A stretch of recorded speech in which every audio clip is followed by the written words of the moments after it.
I'm Ann Langguth, and I am a pediatric strabismus specialist and ophthalmologist at the Wolf Eye Clinic. So I see children who have problems seeing well, who have problems controlling their eye movement, and I also see adults who have eyes that are not lined up properly or having double vision. So I have the privilege of seeing people of all ages and helping them both in the clinic and in the operating room to be able to use their eyes better.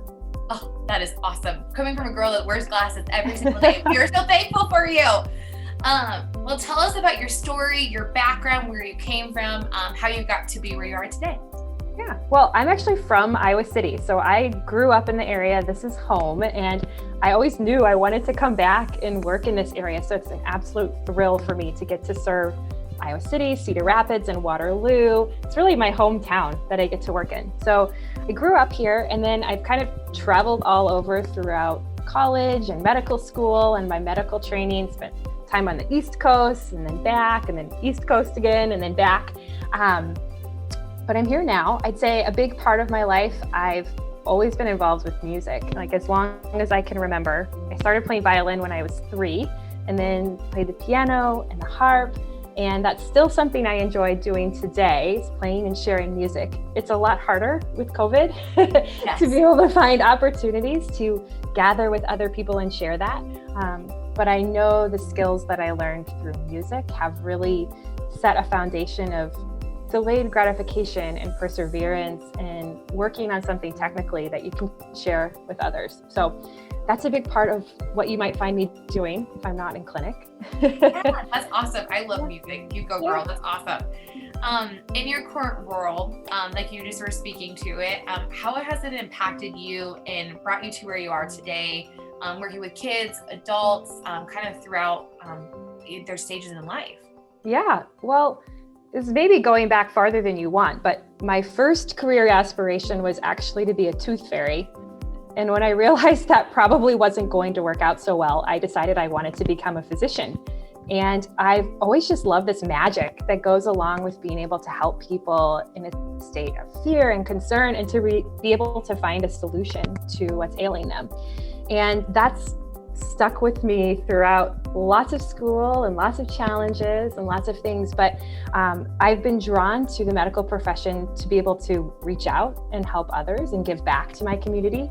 And I was drawn to surgery because I love using my hands. I think a lot of that comes from music, but I love using my hands to be able to make a difference. And I have the opportunity, in the span of an hour in the operating room to really be able to change someone's life. And that's such an amazing privilege to have.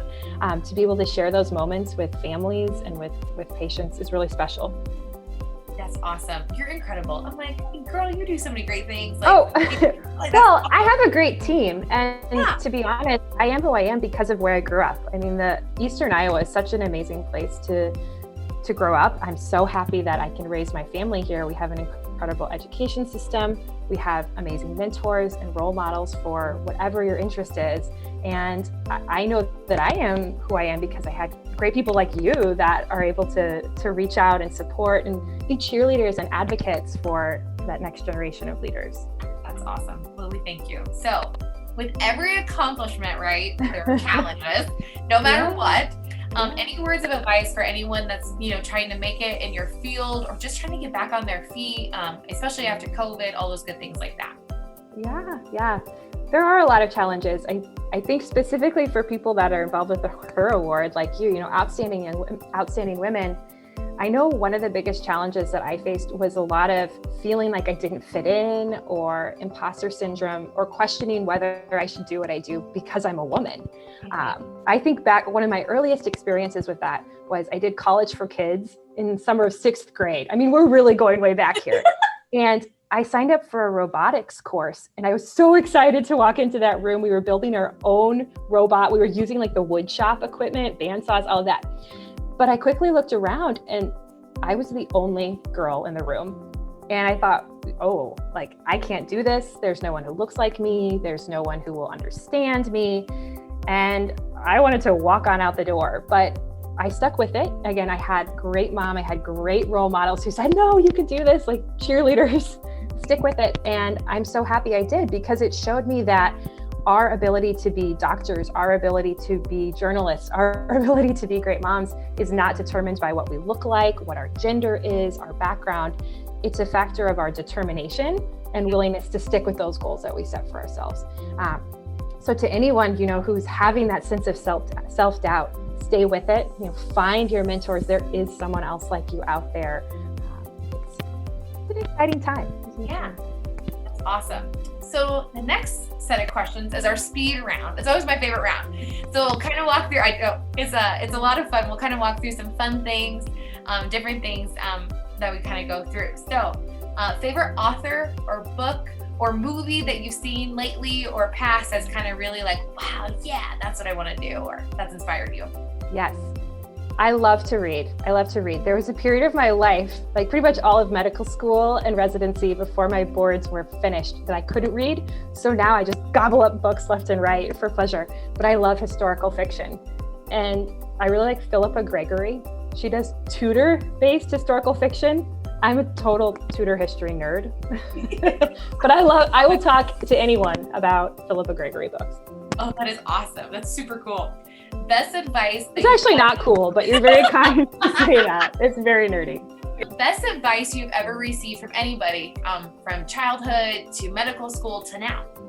Yeah, man, that's a really good question. So, kind of a lot of good advice. Yeah. I would say it's kind of going back to the music thing, but starting from an early age with music, I think that notion of don't give up and constantly having people tell me, like this little voice in my head, like, keep going, you're almost there, keep going, you can do it, has really stuck with me. So when I first started playing violin, it was terrible. God bless my parents. Like, playing Twinkle Twinkle Little Star on a violin that's this big does not sound good at all. It sounds terrible. But they were in my ear saying, like, keep going, you can do it. And Christy Felsing, one of my first violin teachers, Doris Purcell, saying, keep going, you can do it, keep going. And knowing, for me, being able to look back and say, hey, over years and years and years, I've been able to make this progress. Think what I could accomplish if I kept going has really influenced me in academics, when I think about my surgical practice, when I'm raising my family. You have one frustrating day, that I can't let that stand in the way of how I view my whole worth as a person or as a mom. We keep going. Favorite place to eat or shop local? Oh, I did make a list of this, and this is just like a short list because I didn't want to miss anyone. So I have lots of favorites. So I see patients in Waterloo and in Cedar Rapids and in Iowa City. So that means that I get to experience kind of the best of Eastern Iowa. So some of the ones that I'll name are they're all over. But for clothing, there's a little store in Cedar Falls. It's My Dress Up Shop, and they have the most amazing children's clothes and toys. Highly recommend it. My Dress Up Shop. In Cedar Rapids, that One Cupcake place. It's actually in Hiawatha, that One Cupcake place. Fabulous cupcakes. So dangerous walking in there, like delicious. And then in Iowa City, one business I'd love to give a shout out to is Adriana's Salon and Boutique. They will do a fabulous blowout. They will make you feel amazing. And they've done an incredible job of staying open throughout the pandemic, but safely, and keeping their staff safe, keeping their customers safe. They're just an all-around incredible business. Oh, I love it. I'm with you on that One Cupcake place. I walk in and I'm like, I just need like a half dozen. And they're like, no, you need a dozen. I'm like, you're right, I do, but I don't. But thank you. Then they ask, oh, who's it for? And you're like, yeah, me. I love it. Who is your hero and who inspires you? My hero. This is hard too. I'm really lucky. I've had a lot of really wonderful people in my life to be role models. This sounds super cheesy, and she'll probably be very embarrassed if I say this, but actually my mom. So my mom, Nancy, I admire her so much, and every day I admire her a little bit more as I experience now having kids of my own, some of the things that she experienced.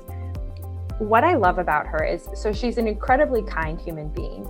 She took time off from her professional career to raise her children, but then went back to get her PhD, get her doctorate in education. and then rise professionally to not only be an incredible professor, but to help lead her department. And I just think that's a wonderful message for all young women, that you can do everything. Like there might be points in your life where you're not doing it all at once, but if there's a goal that you really have, you can achieve it. And she's, throughout all of it, remains humble and kind and devoted and just an all-around wonderful human.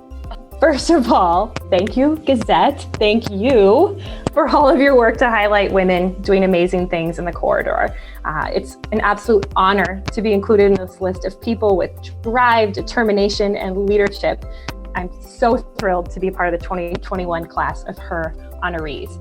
You know, I certainly wouldn't be able to be here, and I wouldn't have been able to be the person that I am without leaning on the supporters and cheerleaders that I have around me. So first of all, my parents, Brad and Nancy, two incredible humans who model each and every day what it means to reach out and lift up. My husband, whose innovative spirit inspires me to think differently about how I approach a problem in the clinic or in the operating room. My childhood violin teacher, Doris Prusel, who instilled in me a commitment to careful practice and sharing your gifts with others. My medical and surgical mentors at Northwestern University and the University of Iowa, from whom I continue to learn today. And also the incredible staff and team at Wolf Eye Clinic, our fearless leader, CEO Tom Herney, our manager, Rich Sabin, and my right-hand woman and orthoptist, Amy Troll. Amy is absolutely incredible human being, who provide me with an environment and the resources to provide life-changing care for children and for families in our communities. So I'm absolutely thrilled I get to be having this conversation with you today. I'm honored. Awesome. Yeah. We are